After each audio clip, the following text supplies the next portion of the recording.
Salam sejahtera Malaysia, terima kasih kerana menonton video-video dalam channel ini.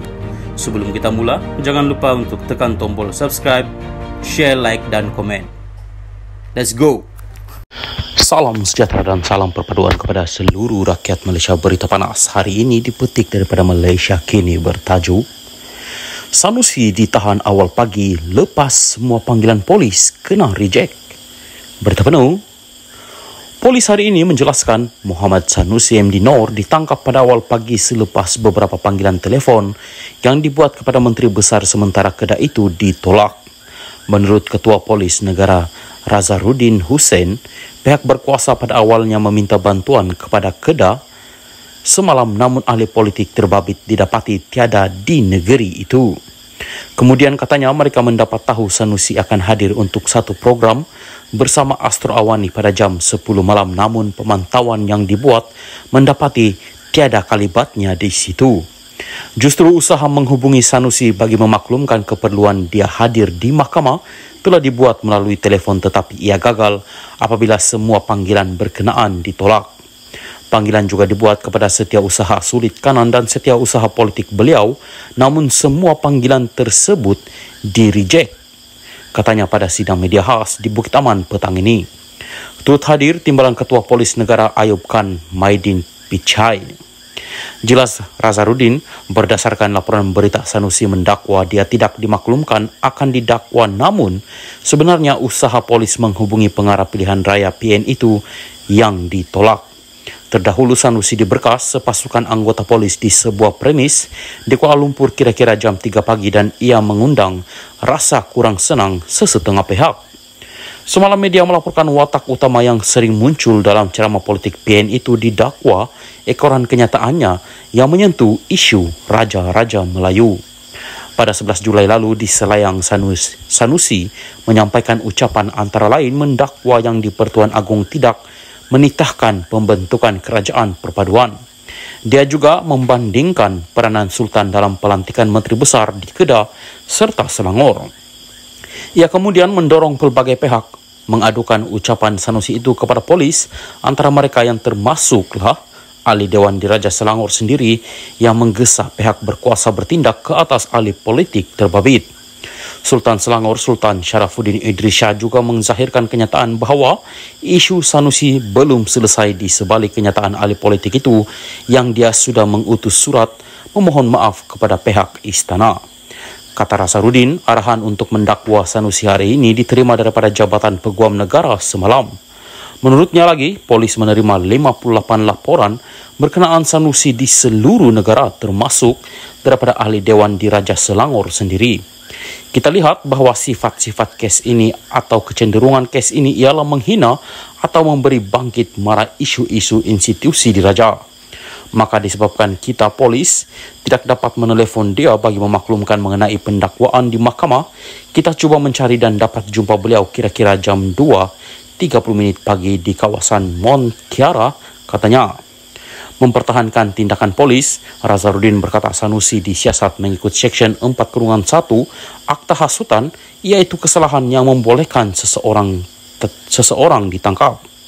Sebenarnya kalau tanya saya, polis boleh tangkap dia bila-bila masa, tetapi kami juga ada budi bicara kami.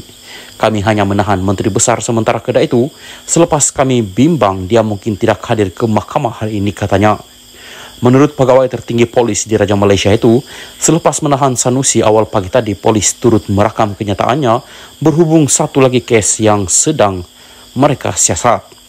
Katanya, ia membabitkan laporan polis yang dibuat pada 14 Julai lalu, namun butiran lanjut mengenainya tidak didedahkan setakat ini. Salam sejahtera dan salam perpaduan. Berita seterusnya, apa Mahyadin mahu jadi PM sekali lagi? Berita penuh. Dengan andaian jika kemenangan berjaya dicatat PN pada PRN 6 negeri ini bakal mungkinkan kedudukan Anwar Ibrahim akan tergugat, Mahyadin MD Yassin difahamkan sejak kebelakangan ini mula menunjukkan kecenderungan ingin kembali semula sebagai Perdana Menteri. Diandaikan dengan keputusan buruk diterima PH pada PRN nanti, Anwar bukan saja dipercayai akan menerima tekanan yang menadikan kedudukannya lebih bergoncang, dirasakan pemberontakan dalam UMNO agar parti keluar daripada kerajaan perpaduan juga turut dijangka berlaku. Elemen-elemen itu akhirnya dipercayai paling memungkinkan berkesufahan dengan berlakunya pertukaran kerajaan.